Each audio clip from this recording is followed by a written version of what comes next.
भ्रष्टाचारमा लिप्त गणतन्त्रले मुलुकलाई पार लगाउन सक्दैन। आज मुलुकको राष्ट्रियता करिबन कमजोर अवस्थामा पुगिसकेको छ। भूभाग मिचिएको छ, धर्म संस्कृति लोप गरिएको छ, होली वाइनले राज गर्ने अवस्था आएको छ। यी सबै विकृतिका बावजुद मुलुक बचाउनु पर्ने छ। तपाईहरु असफल हुनु।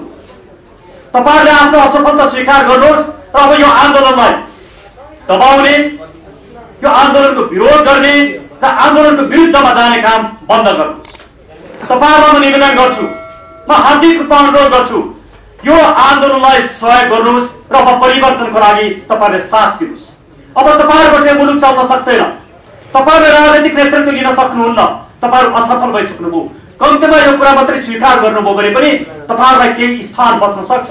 अब तपाईहरु प्रतिकारमा उत्रिनुभयो, नागरिक तन्त्रको विरुद्धमा उभिन थाल्नुभयो भने आम नेपाली नागरिकहरूले तपाईहरुलाई बढार्नेछन्। त्यसैले अब आन्दोलनको विरुद्धमा उभिने हिम्मत र साहस नगर्नुहोस्। राज्य संयन्त्रको दुरुपयोग बन्द गर्नुहोस्। म सम्पूर्ण विदेशी मित्रहरूलाई निवेदन गर्न चाहन्छु, के तपाई नेपाललाई भ्रष्टाचार युक्त मुलुकको रूपमा हेर्न चाहनुहुन्छ? के तपाई नेपालको विदेश नीति असफल भएको हेर्न चाहनुहुन्छ? के नेपाल आर्थिक संकटमा गएको हेर्न चाहनुहुन्छ? के नेपाल एउटा बर्बादीको संघारमा गएको हेर्न चाहनुहुन्छ? यदि हेर्न चाहनुहुन्न, तपाई विदेशीहरू नेपालको सच्चा मित्र हो भनेदेखि अब नेपालमा राजनीतिक परिवर्तन गर्ने समय आइसक्यो र त्यसको नेतृत्व नेपालका लागि नेपालीले लिन्छ। हामीलाई साथ दिनुहोस्। नेपालप्रतिको दृष्टिकोण अब बदल्नुहोस्। अब कांग्रेसले, एमाले, माओवादीले, मधेसवादीले यस्ता दलहरूले अब नेपाल बचाउन सक्दैनन्। यदि तपाई नेपालको साँचो मित्र हो भने अब हामीलाई साथ दिनुहोस्। हामी तपाईहरुलाई पत्रचार गर्नेछौँ, हामी तपाईहरुलाई भेट्नेछौँ, हाम्रा कुरा राख्नेछौँ र अब यो सरकार र यो व्यवस्थालाई समर्थन गर्ने कुरा बन्द गर्नुहोस्, समर्थन फिर्ता लिनुहोस् भनेर म सम्पूर्ण विदेशी निकाय, नियोग र विदेशी मित्रहरूलाई अनुरोध गर्न चाहन्छु। साथै म यो पनि भन्न चाहन्छु, हाम्रा दुई ठूला छिमेकी मित्रहरूसँग हामी ज्यादै सुमधुर सम्बन्ध राख्नेछौँ। तपाईँ र हाम्रो बीचको सम्बन्ध नम्र भाषुको सम्बन्ध हो। तपाईले हामीलाई थिचोमिचो गरेर, हामीले तपाईको विरोध गरेर हामी कहीँ पनि पुग्न सक्दैनौँ। तपाईँ हामीले एकले अर्काका समस्या बुझ्नु पर्दछ। तपाईँ हामीले एकले अर्कालाई साथ दिनु पर्दछ। एकले अर्काको सार्वभौम सत्ता, राजनीतिक स्वाधीनता र सार्वभौम सत्ता र मुलुकको इन्टिग्रिटी, टेरिटोरियल इन्टिग्रिटीलाई सम्मान गर्न सकेको खण्डमा र हामीले अन्तर्राष्ट्रिय कानून र संयुक्त राष्ट्र संघले अगाडि सारेका सिद्धान्तमा आधारित भएर संयुक्त राष्ट्र संघको बडापत्रमा आधारित भएर सम्बन्ध सञ्चालन गर्न सकेको खण्डमा हाम्रा पनि समस्या समाधान हुन्छन्, तपाईको पनि समस्या समाधान हुन्छ, हाम्रो मित्रता पनि नयाँ फेजमा पुग्छ। त्यसैले म भारत र चीनलाई अब तपाईहरुले नेपालमा हुने राजनीतिक परिवर्तनको लागि तपाईहरुले आफ्नो ढोका खुल्ला गर्नुहोस्। अहिलेको सिस्टम, अहिलेका नेता र अहिलेका दललाई समर्थन गर्न बन्द गरिदिनुहोस् भनेर म अनुरोध गर्न चाहन्छु। म स्पेसली राप्रपा र केही राष्ट्रवादी शक्तिहरूलाई निवेदन गर्न चाहन्छु।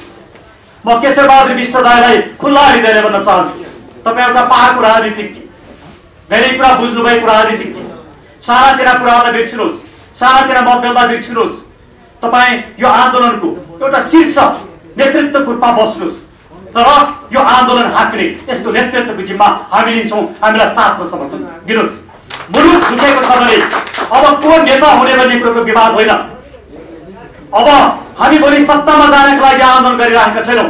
यही सरकारले नागरिक सरकार गठन गरोस्, हाम्रा एजेन्डा पूरा गरोस्, नागरिक आयोग गठन गरेर भ्रष्टाचारलाई कारवाही गरोस्। हामीलाई सत्तामा जानु पनि छैन, हामी चुनाव पनि लड्छौँ। हामी सत्तारूढ भएर आन्दोलन गर्न लागिरहेका होइनौँ। यो आन्दोलन निष्कर्षमा पुगेपछि को सत्तामा जान्छ, कसले सरकार चलाउँछ, हामी त्यही बेला निर्णय गरौँला। अहिले म प्रधानमन्त्री हुन्छु, म मन्त्री हुन्छु भन्ने आकांक्षा निकालिदिनुहोस्, म नेता हुँ भन्ने आकांक्षा निकालिदिनुहोस्। त्यसैले म केशर दाइलाई अनुरोध गर्न चाहन्छु, आउनुहोस्, हातेमालो गरौँ। तपाईँ शीर्ष स्थानमा बस्नुहोस्, हामी स्वीकार गर्छौँ र यो आन्दोलनलाई निष्कर्षमा पुर्याउँ। म राप्रपालाई भन्न चाहन्छु, राजेन्द्रजीको निर्वाचित जित्तामा हामीले जुन महत्त्वपूर्ण योगदान खेलेका छौँ त्यसलाई नबिर्सिनुहोस्। र आज कमल थापाको प्रवृत्तिलाई पराजित गर्न जसरी राप्रपाका नेताहरू डाक्टर प्रकाश चन्द्र लोहनी, पशुपति शमशेर राणालाई हामीले गएर भन्यौँ तपाईँ निर्वाचनमा नलड्नुहोस्, राजेन्द्र लिङ्गदेलाई जिताउँ। त्यही कारणले राजेन्द्र लिङ्गदेजी जित्नुभयो। हामीले भन्यौँ राप्रपाका मतदाताहरूलाई कमल थापा प्रवृत्तिलाई पराजित गर्न राजेन्द्र लिङ्गदेलाई जिताउँ। हाम्रो कारणले राजेन्द्र लिङ्गदेले जित्नु भएको छ। तर म राजेन्द्र लिङ्गदेजीलाई भन्छु, तपाईँहरू आन्दोलनबाट भागिरहनु भएको छ। तपाईहरु चुनाव जित्ने प्रवृत्तिमा मात्र जानु भएको छ। तपाईका एजेन्डा सीमित भइसकेका छन्। केवल राजा र धर्मको मात्रै कुरा गरेर यो मुलुकको समस्या समाधान हुँदैन। नेपालका लागि नेपालले उठाएका कतिपय एजेन्डाहरू राजनीतिले बोल्नुहुन्छ, तर पार्टीबाट निर्णय गराउनुस्, हाम्रा एजेन्डाहरू स्वीकार गर्नुस् र आउनुस्। तपाईलाई हामी आन्दोलनमा सँगै जान सक्छौं, तर पञ्चायतको लेगेसी बोकेको पार्टीसँग नेपालका लागि नेपाली कहिले पनि एकीकरण हुन सक्दैन। त्यसैले म भन्छु, राष्ट्रमा बन्द गर्नुहोस्, हामी नेपालका लागि नेपाली बन्द गर्छौं। अरु राष्ट्रमा चाहिँ आफ्नो अभियान बन्द गर्नुहोस्, एउटा नयाँ शक्ति निर्माण गरौँ र त्यो नयाँ शक्तिको नेतृत्व बालकृष्ण न्यौपाने जस्ता राष्ट्रवादी व्यक्तिहरूलाई जिम्मा दिएर हेरौँ न एकचोटि के हुँदो रहेछ। यदि हामी आफै नेता हुनका लागि आफ्नै स्वार्थका लागि मात्रै कुरा गरेका छौँ, संसदमा पुग्न र मन्त्री बन्नका लागि मात्रै कुरा गरेका छौँ भने राप्रपाले पनि यो मुलुकमा हामीले जे आशा गरेका छौँ त्यो आशालाई साकार पार्न सक्दैन। त्यसैले म तपाईहरुलाई अनुरोध गर्छु, चुनावलाई केन्द्रबिन्दु बनाएर राख्नुहोस्, आन्दोलनलाई केन्द्रबिन्दुमा राखेर हातेमालो गरौँ। म सम्पूर्ण राष्ट्रवादी साथीहरूलाई भन्छु, तपाईहरु राजाको बारेमा कन्फ्युज भएर सक्रिय राजा, पञ्चायतको राजा, 47 सालको संविधान जस्ता अनावश्यक कुरा नगर्नुहोस्। दुनियाँको कुनै पनि ठाउँमा 21औं शताब्दीमा संवैधानिक सर्वोच्चता र संसदीय मर्यादालाई स्वीकार नगर्ने राजा अब दुनियाँमा कहीँ पनि छैन। होला साउदी अरेबियामा त्यसको आफ्नै छुट्टै अवस्था छ। त्यसैले हामीले खोजेको राजा ब्रिटेनको महारानी जस्ता हुन्, जापानको सम्राट जस्ता हुन्, नेदरल्यान्डको जस्तो हुन् र कम्बोडियाको जस्तो हुन्, जसले मुलुकको एकतालाई सबैभन्दा सर्वोपरि राखेर एकताको प्रतीकको रूपमा बस्छन्। एकताको प्रतीकको रूपमा बस्नुभन्दा ठूलो अधिकारहरू केही पनि हुन सक्दैन र विदेश नीतिसँग सम्बन्धित केही अधिकार राजालाई दिनुपर्दछ भन्ने कुरामा नेपालका लागि नेपाली प्रश्न छ। त्योभन्दा बेसी हामीले राजाको बारेमा अधिकार सम्पन्न बनाउन खोज्यौँ भने त्यसले दुर्घटना निम्त्याउँछ, न राजा आउँछन् न राज संस्था बच्छ, न हाम्रा उद्देश्यले पुरा आउँछन्। त्यसैले म सम्पूर्ण राष्ट्रवादी साथीहरूलाई नेपालका लागि नेपालले अघि सारेको धारणालाई एकचोटि होइन, दुईचोटि होइन, 3 चोटि हेरिदिनुहोस्, पढिदिनुहोस्, मनन गरिदिनुहोस्, आउनुहोस् छलफल गरौँ। तपाईँ हामी सबै सानातिना विभेदलाई मतभेदलाई छोडेर एक ठाउँमा बसेर अब आन्दोलनको आँधी बेरी ल्याउनु पर्दछ भनेर म उहाँहरूलाई अनुरोध गर्छु। तर राष्ट्रवादी शक्ति मात्र एक ठाउँमा आएर राजनीतिक परिवर्तन हुन सक्दैन, हामी त्यसमा प्रष्ट छौँ। त्यसैले म निवेदन गर्छु, विप्लव जस्ता राष्ट्रवादीहरू, प्रकाण्ड जस्ता राष्ट्रवादीहरू, सीपी मैनाली जस्ता राष्ट्रवादीहरू, विजुक्छे जस्ता राष्ट्रवादीहरू, सीपी गजुरेल र मोहन वैद्य जस्ता राष्ट्रवादी प्रगतिशील शक्तिहरू पनि एक ठाउँमा आउनुपर्छ। अहिले होला भोलि वैज्ञानिक समाजवादमा तपाईँ पुग्नु होला, तर पहिला भ्रष्टाचारको अन्त्य गरौँ न, पहिला मुलुक बचाउन, पहिला नागरिक सरकार स्थापना गरौँ न, पहिला शिक्षा र स्वास्थ्यलाई निःशुल्क सर्वसुलभ र गुणस्तरीय बनाउन, पहिला गरिबी अन्त्य गरौँ, युवालाई 2% ब्याज दरमा रोजगार दिउन, त्यही हो वैज्ञानिक समाजवाद। त्यसैले म भन्छु, तपाईहरु राष्ट्रवादी व्यक्तित्व, प्रगतिशील व्यक्तित्व, प्रगतिशील शक्ति हो। हामी हिजो तपाईहरुमाथि भएको दमनमा पनि तपाईहरुकै साथ दिएका थियौँ। हामीले तपाईमाथि दमन हुनु हुँदैन भने आज पनि साथ दिन्छौँ। आउनुहोस्, सहकार्य गरौँ, मुलुकलाई बचाउँ, नेतृत्व कसले लिने छिरोफाना गरौँला। तपाईले नेतृत्वले पनि हुन्छ, पार्किसजीले पनि हुन्छ, राजेन्द्रजीले पनि हुन्छ, मैले पनि जम्मेले पनि हुन्छ। नेतृत्वको प्रश्न होइन, प्रश्न हो यो मुलुकका समस्या समाधान गरेर मुलुकका रूपान्तरण। त्यसैले यो आन्दोलनमा आउनु प्रत्येक नेपाली नागरिकको, प्रत्येक राजनीतिक दलको एउटा कर्तव्य हो। हामी खुला छौँ। हामी अब 1 महिनासम्म हामी छलफलमा केन्द्रित रहनेछौँ र हाम्रा अध्यक्षज्यूले अघि नै घोषणा गरे जस्तै फागुन 17 गतेबाट हामी आन्दोलन सुरु गर्नेछौँ र हाम्रो आन्दोलन फागुन 17 गतेको हाम्रो आन्दोलन गौशालाबाट सुरु हुनेछ र अन्य कार्यक्रमहरू हामी पछि सार्नेछौँ। 1 हप्ता अगाडि हामी कार्यक्रमको डिटेल अगाडि सार्नेछौँ र अहिले हामीले 207 जनाको यो नागरिक आन्दोलन समिति बनाएका छौँ। तर हामी यसलाई 1008 जनाको नागरिक आन्दोलन समिति बनाउँदैछौँ। हामीले धेरै ठाउँ खाली राखेका छौँ, विभिन्न दलबाट, विभिन्न अभियानबाट र मुलुकभरिका साथीहरू। हामी सबैलाई अनुरोध गर्न चाहन्छौँ, नेपालका लागि नेपाललाई सम्पर्क गर्नुहोस् र यो परिवर्तनका लागि नागरिक आन्दोलनमा तपाईँ यो ऐतिहासिक क्षणमा यो ऐतिहासिक भूमिका खेल्नका लागि यसको सदस्य बन्नुहोस् र गाउँदेखि लिएर हामी सहरसम्म आन्दोलनको आँधी बेरी उठाउँ। म स्पेशली कांग्रेसभित्रका राष्ट्रवादी साथीहरूलाई भन्न चाहन्छु, नेपालका लागि नेपाली डेमोक्रेसी नागरिक तन्त्रप्रति प्रतिबद्ध छ।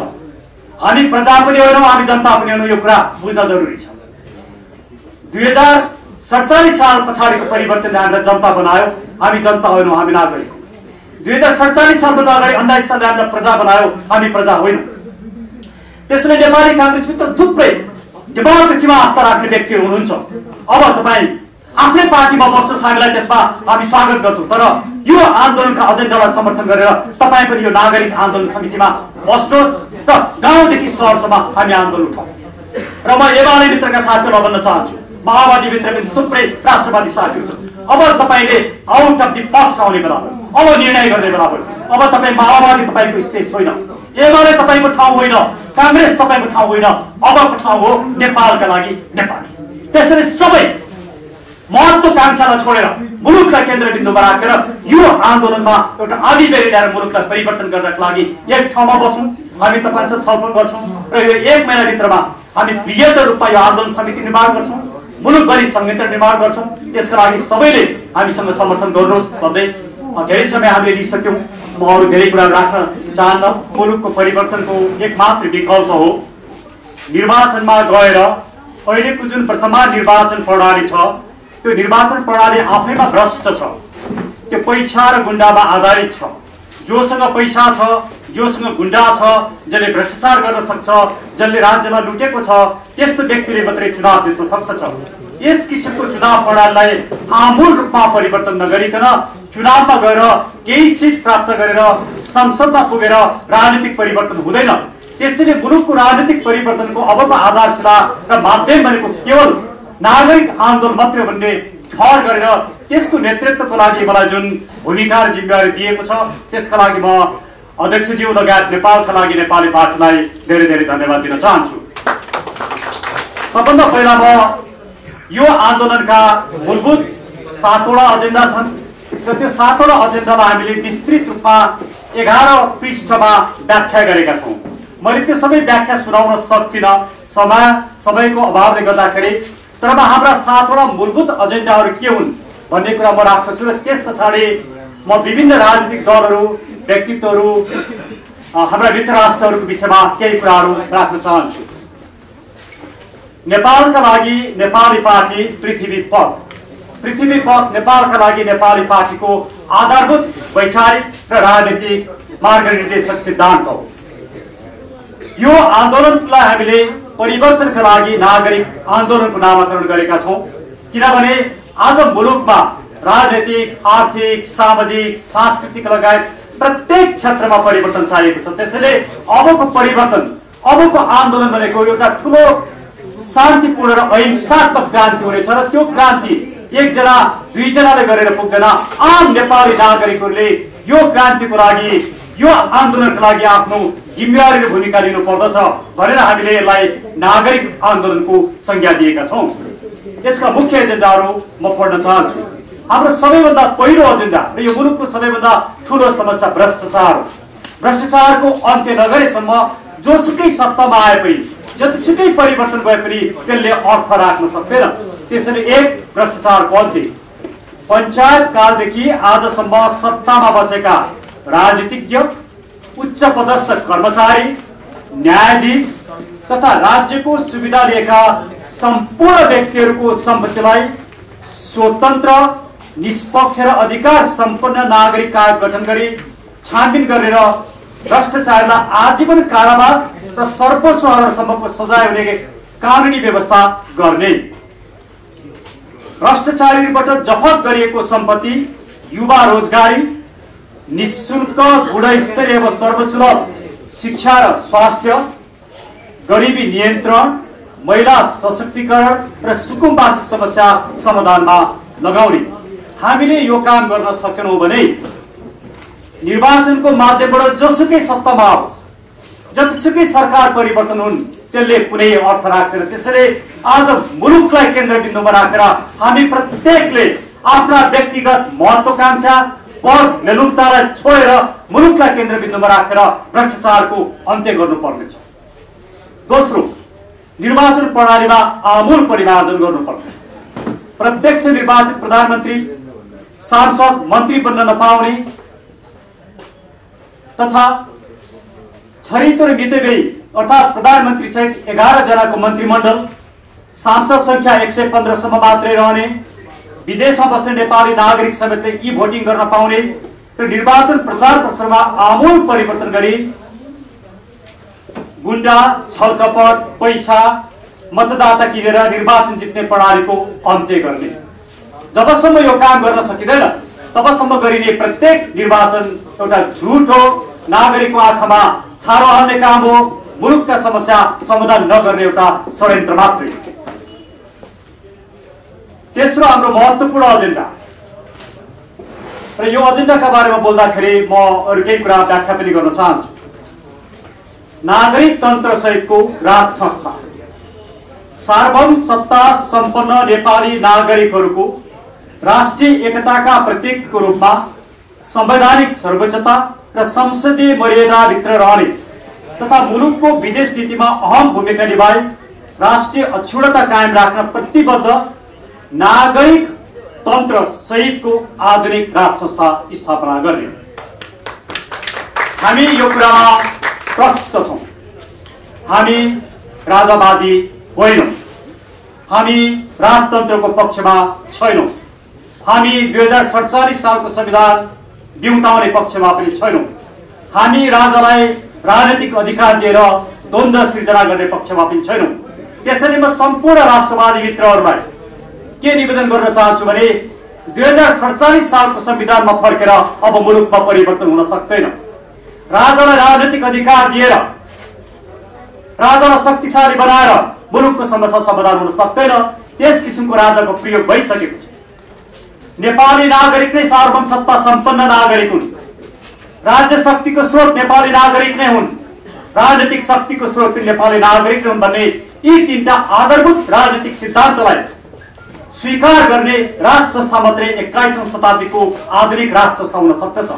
त्यो राज संस्थाले मात्रै नेपालको राष्ट्रिय एकताको लागि भूमिका खेल्न सक्दछ। यो भन्दा बाहिर गएर हामीले राज संस्थाको कुरा गर्यौं भने मुलुकमा द्वन्द्व बढ्छ। यो कुरालाई राष्ट्रवादी मित्रहरूले बुझिदिनु भयो भने, राप्रपा लगायत विभिन्न घटकहरूले, विभिन्न संस्थाहरूले यो कुरा बुझिदिनु भयो भने आन्दोलनमा सँगै जान सक्ने एउटा वातावरण बन्छ। त्यसैले राज संस्थाको बारेमा पावरफुल राजा, शक्तिशाली राजा, पञ्चायत जस्तो राजा, शासन गर्ने राजाको परिकल्पना गर्न बन्द गर्नुहोस्। नेपालका लागि नेपालीले डे 1 देखि राखेको धारणालाई समर्थन गरेर आन्दोलनमा आउनुहोस् भनेर म सबै राष्ट्रवादी शक्तिहरूलाई निमन्त्रणा पनि गर्न चाहन्छु। हाम्रो चौथो एजेन्डा धर्मनिरपेक्षताको अन्त्य। नेपाललाई ओमकार परिवार, वैदिक, बौद्ध, किराँत, सिख, जैन सहितको नेपालमा बसोबास गर्ने सबै धार्मिक समुदायको सहिष्णुता, सहअस्तित्व र पहिचान रहने गरी सनातन धर्म सापेक्ष हिन्दू अधिराज्य बनाउने। 5 संघीयताको खारेजी। केन्द्र र स्थानीय गरी दुई तहको मात्रै सरकार हुने, दलीय राजनीतिक आस्थाभन्दा माथि उठी विकास निर्माणमा केन्द्रित भए नागरिकलाई जन्मदेखि मृत्युसम्म चाहिने सम्पूर्ण सेवाहरू छिटो, त्वरित र निष्पक्ष रूपमा प्रदान गरी उद्योग, व्यापार, व्यवसाय र रोजगारीमा साथ दिने अधिकार सम्पन्न स्थानीय सरकार कायम गर्ने। 6औं नागरिक सरकार स्थापना गर्ने। निर्वाचन प्रणालीमा आमूल परिमार्जन गरी निर्वाचन सम्पन्न गराउन, नागरिक आयोग स्थापना गरी भ्रष्टाचारलाई कारबाही गर्न, शिक्षा र स्वास्थ्यलाई निशुल्क, गुणस्तरीय व सर्वसुलभ बनाउन एवं बैंकको ब्याज दर 2 देखि 5% सम्म मात्रै कायम गरी युवा रोजगारीका लागि 2% मा सहज रूपमा ऋण उपलब्ध गराउने कार्य सम्पन्न गर्न आन्दोलनकारी शक्तिले वैधानिक रूपमा स्थापना गर्ने सरकार नै नागरिक सरकार हो। यस सरकारले आम नेपाली, हामी प्रजा होइनौं, जनता होइनौं, नागरिक अधिकार सम्पन्न राज्य शक्तिको स्रोत र सार्वभौम नागरिक हौं भन्ने मान्यतालाई स्थापित गर्नेछ। र 7 समृद्ध नागरिक। नागरिक समृद्ध भएपछि मात्रै मुलुक समृद्ध हुन्छ। मुलुकको समृद्धिले मात्रै नागरिक समृद्ध हुँदैन। मुलुकको समृद्धिको कुरा गर्ने, जीडीपी बढ्ला, केही घराना, केही व्यक्तिहरू धनी होलान्, तर आम नागरिकहरू पछौडेपनामा, गरिबीमा र आर्थिक विपन्नतामा बाँच्नु पर्ने हुन्छ। त्यसैले जब सबै नागरिकहरू सम्पन्न हुन्छन् तब स्वत मुलुक समृद्ध हुन्छ। त्यसैले नेपालका लागि नेपाली नागरिक मुखी एउटा अभियानबाट आएको पार्टी भएका कारणले हामी नागरिकको समृद्धिमा जोड दिन्छौँ। त्यसैले हामीले भन्छौँ राजनीतिक परिवर्तनका लागि पृथ्वी पथ नेपालवादलाई आत्मसात गरी राष्ट्रिय एकता र राष्ट्रिय निर्माणको प्रक्रिया मजबुत बनाए मुलुकको अधिकार र सामाजिक मुलुकको आर्थिक र सामाजिक रूपान्तरण गरी नागरिकलाई समृद्ध बनाउने, मुलुकको समृद्धिको स्रोत उद्योग र बेरोजगारी हो भन्ने श्रीपाद बडा महाराजाधिराज पृथ्वीनारायण शाहको दिव्य उपदेश अनुसार देशमा वार्षिक रूपमा कम्तीमा 2वटा ठूला उद्योग, 10वटा मझौला उद्योग र 25वटा घरेलु उद्योग खोल्नका लागि राज्यले सरकारले बजेट छुट्याउने। हाम्रा यी मूलभूत एजेन्डाको हामीले व्यापक रूपमा व्याख्या गरेका छौं। त्यो व्याख्या नेपालका लागि नेपालीको वेब पेजमा पनि आउनेछ, हामी पत्रकार मित्रहरूलाई पनि उपलब्ध गराउनेछौँ। अब म सबैभन्दा पहिला के निवेदन गर्न चाहन्छु भने यी हाम्रा एजेन्डाहरूमा कुनै पनि कमी कमजोरी छैन, यो मुलुकको हितमा छ। त्यसैले म प्रधानमन्त्री शेरबहादुर देउपा, एमालेका नेता खड्गप्रसाद ओली, केपी शर्मा ओली, प्रचण्ड, माधव नेपाल लगायत मुलुकका सबै राजनीतिकहरूलाई र दलहरूलाई के निवेदन गर्छु भने यो गणतन्त्र भ्रष्टाचारी भयो। र संक्षेपमा म यहाँलाई के भन्न चाहन्छु भने अबको विकल्प आन्दोलन मात्रै हो। त्यसैले आन्दोलनलाई साथ दिनका लागि यहाँहरूको जुन भूमिका छ पत्रकार मित्रहरूको, मिडियाको, त्यो मिडियाले आन्दोलनका कुरालाई नागरिकहरू समक्ष पुर्याइदियोस् र तपाईँहरूको यो भूमिकालाई हामीले मुक्त कण्ठले प्रशंसा गर्नेछौँ। धन्यवाद।